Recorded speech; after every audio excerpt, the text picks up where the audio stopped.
Good day guys, today I want to show you how to draw fascia hair. I apologize for the video recording got messed up. So let's get into the video.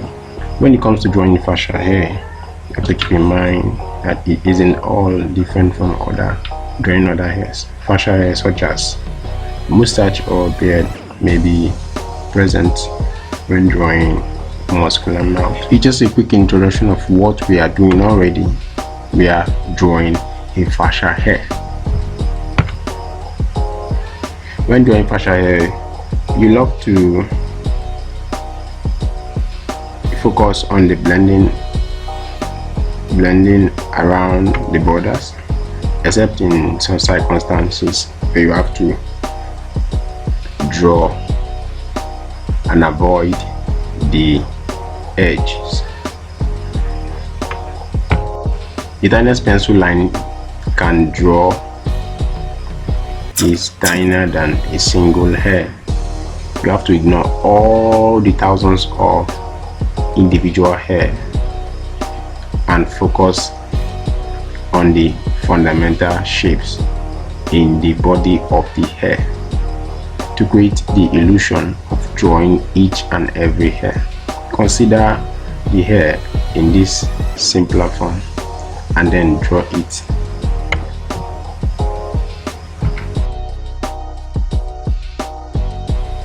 Let me give you a quick and easy trick to do this. Close one eye, squint while look at your model head. It's an excellent place to start.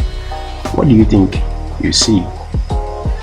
It is a single identifiable outline with an even mass distribution. It's even a major shape with several smaller shapes projecting from it, or it is a main shape with several smaller shapes protruding from it. It is a several of waves that are fairly consistent. Maybe you should keep an eye on those shapes and gently concentrate on it, pinpoint dark areas, light areas, and draw lines just the same way I'm doing it. Draw those lines. Then with your pen, I'm using a black pen here, draw the dark areas to help you differentiate the dark and the light areas while you close one eye and look at your reference photo. Close one eye and see the whole point, then reflect it on your drawing by using this technique. The technique simply says avoid chasing strands. You don't have to draw strands, just draw strands. The tinier pencil line you can draw is tinier than a single hair, so ignore all those thousands of individual hair and focus on the fundamental. Just focus on the fundamental shape in the body of the hair to create the illusion of drawing, and consider the hair in this simple form and then draw it in this manner. You see what I'm doing? I'm darkening the dark areas, gently separating it from the white areas. If you're gonna draw down, you definitely miss it. So drawing here is okay. Let me do it over again so that you see I'm drawing lines. I'm gradually drawing the shapes of the body of the hair, not actually drawing strands. If you draw strands, you might end up drawing blurring everything at the end and not getting the actual shape. That's the trick in drawing hairs. You have to pinpoint each individual hair to get the actual shape. And when you do that for a very long time, you discover that you've made much cover, you've drawn much, and the hair eventually will look realistic.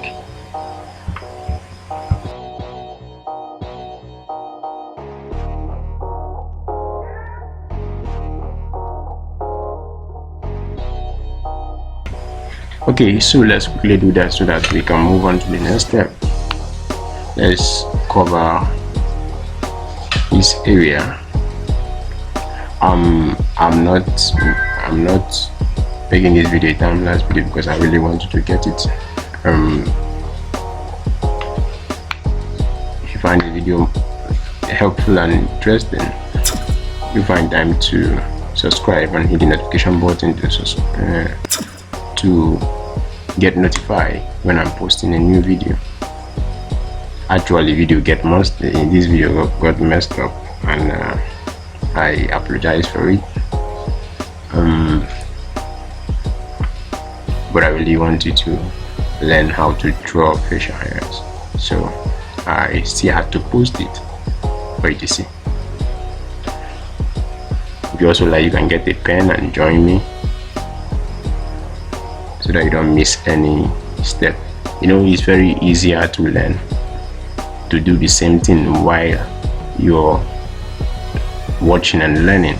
Pick up a pen and paper, your charcoal pencil, and draw the same figure, the same thing I'm drawing. Draw the face of the same face I'm drawing, draw the facial hair I'm drawing. When I add, you add. When I subtract, you subtract. Drawing that way, though it look a bit stressful, but drawing that way is the best way. I think it is much easier for beginners to learn how to draw or to master any technique from any artist. That's why I will always like to tell you to get a pen and a paper to join.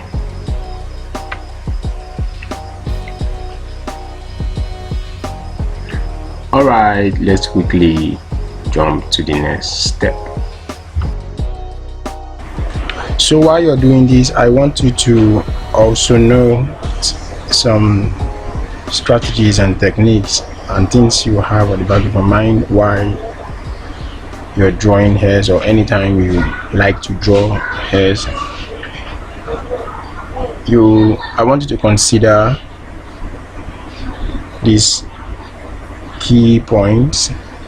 Use circular shading instead of one direction, or back and forth shading to design curly hairs, and make sure to do so from the beginning. It's more time consuming and laborious, but it worth it if you want to draw a natural curly hair or natural curly beard. Simply a function of how strongly and consistent you shade it. When working in black and white hair, harsh light tones can fall on the hair at times, and black hair can be dictated by a greater contrast. I'm talking about the contrast. One thing to note also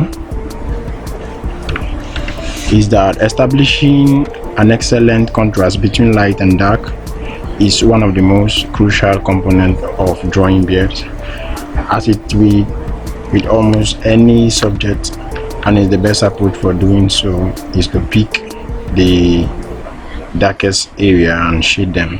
We are going to use our hard brush and blend the hair, but we'll still keep our contrast in mind so that we will be able to differentiate the light shade and dark shade. We'll still go over it again, subtracting with 30 on as I've shown you. So we'll subtract some areas. drawing hair, you have to do much subtracting, so much subtracting of charcoal and so on your charcoal. So you mind where you're using your ink. Remember we worked with biro, and mind where you're using your ink. All right, so we have it there, so we'll just finish up. All right guys, thanks for watching, see you next time.